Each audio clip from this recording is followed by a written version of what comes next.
My diet, part 5. The conclusion. What's changed after a year? I started last February, eased into keto, paleo, spectrum, intermittent fasting over the month of last February and have become stricter. And now, after a year, I try to do pretty strict ketogenic diet with a intermittent fasting window, eating window of, let's say, 4 to 10 hours. Varies a lot depending on if I'm going to have a meal with the family at the end of the day. Just wanted to go over a few of the big changes and end with the social aspect, the kind of the negative at the end. All the positives, those are easy. Um, I'm I had been doing jiu-jitsu for about a year before I started, so I lost about 15 pounds before I even started, but I was still a little pudgy. And after um, maybe 3 months or so, maybe a little longer, I lost another 15 pounds and have maintained that weight consistently since then. So I'm lean and fit, and I think as much as I love replacing sugar with fat, I think likely it's um, maybe mostly due to intermittent fasting, but having the will, the discipline to maintain that, uh, it, it's so much easier with when you're in ketosis, when you're eating fat, when you don't have that sugar addiction to wait until noon to eat, or even later, or skip dinner, skip breakfast, or condense all that eating in a 4 hour window, which I find to be best. I I've never been a my temper's never been crazy. I've never been a very angry person, but I could get into arguments. I could get into intense debates. So you could say people could get under my skin in certain times, certainly family events, Thanksgiving. So just like anybody, but I have definitely noticed, and it's the changes happen too quickly. It's not just me getting older and mellowing out. I have to say it's this diet, this combination diet of keto and intermittent fasting has made me even tempered, and um, it's I can still get intellectually angry or upset, or I can still feel kind of a spike in aggression, but there's just this. It's like in a sea of just good, healthy feeling that I just don't feel the stress in my body. And I've talked about this a little bit before. Overall, it's just really easy to come down off of that spike of energy, or angry, that spike of angry energy, and just be in general even tempered, and just handle stress so much better than before, than a year ago. I think, like many people, a little mentally sluggish in the morning and in the evening. Not a morning person. Not I was also in the evening after dinner. Hard for me to get work done, and that is absolutely changed. I'm getting up and I'm doing jiu-jitsu in the morning, and I've got energy whenever I need it in the morning. In the evening, my mind um, is it's a I have an acute mind the entire day, the entire time.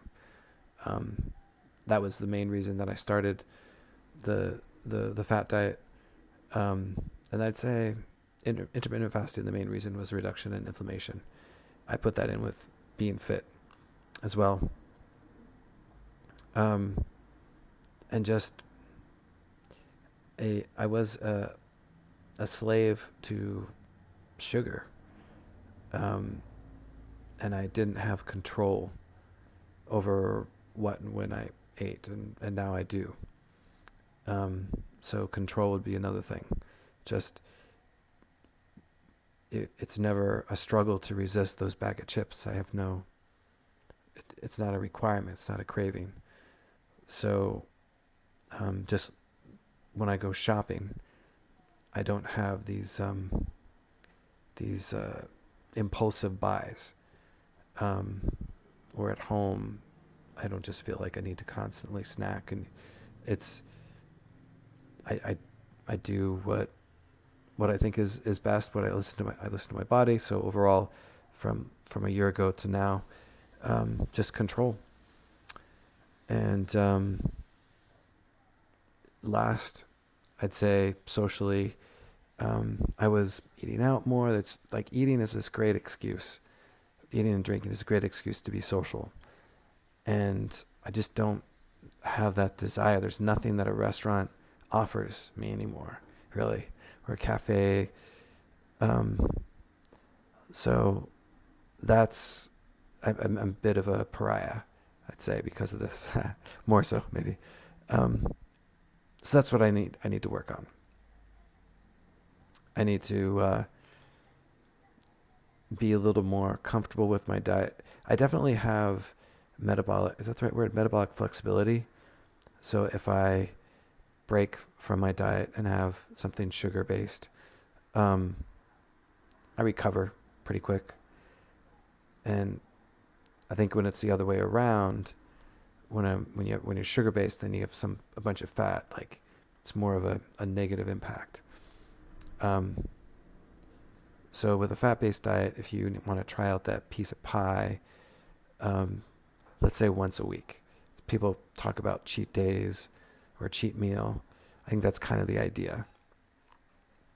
I definitely feel the best when it's about a 4-hour eating window, and when I stay pretty close to that very, very small amount of carbs. I also am doing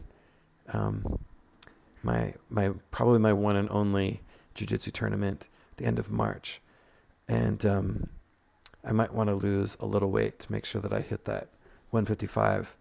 So leading up to that, I believe that I'll be strict with a 4-hour eating window, and strict with the essentially no sugars. We'll see. It's mentally,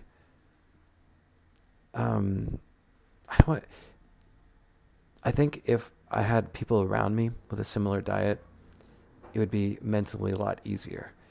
After a year, I am getting a little tired of being ostracized in a way, and it's not people don't intentionally ostracize me, but it's like I'm making a choice. I feel a little like I'm breaking my diet to have a meal with my family, because it's not the food, because I'm definitely, my family definitely accommodates, like, we're not serving pasta with the meats and stuff, but just the time for the intermittent fasting.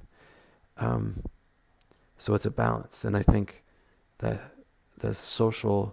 I need the social. Like, I hope more people will see the benefits that I do with this diet and embrace it.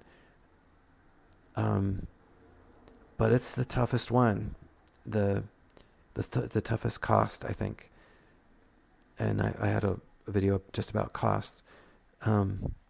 So in conclusion, after a year, the only reason, now I'm planning on having this diet for the rest of my life, but the only reason I might pull back from it or adjust it is the social aspect. The health is so great. I see no reason to end it. The only reason would be a lack of acceptance and being isolated, or the inconvenience of it in public on trips and stuff. But otherwise, it's been fantastic. And maybe I'll do another update in a year. In the next vlog series, I'm not sure. I've got a couple ideas, but I'll figure it out by next week and start a new series. So see you guys later.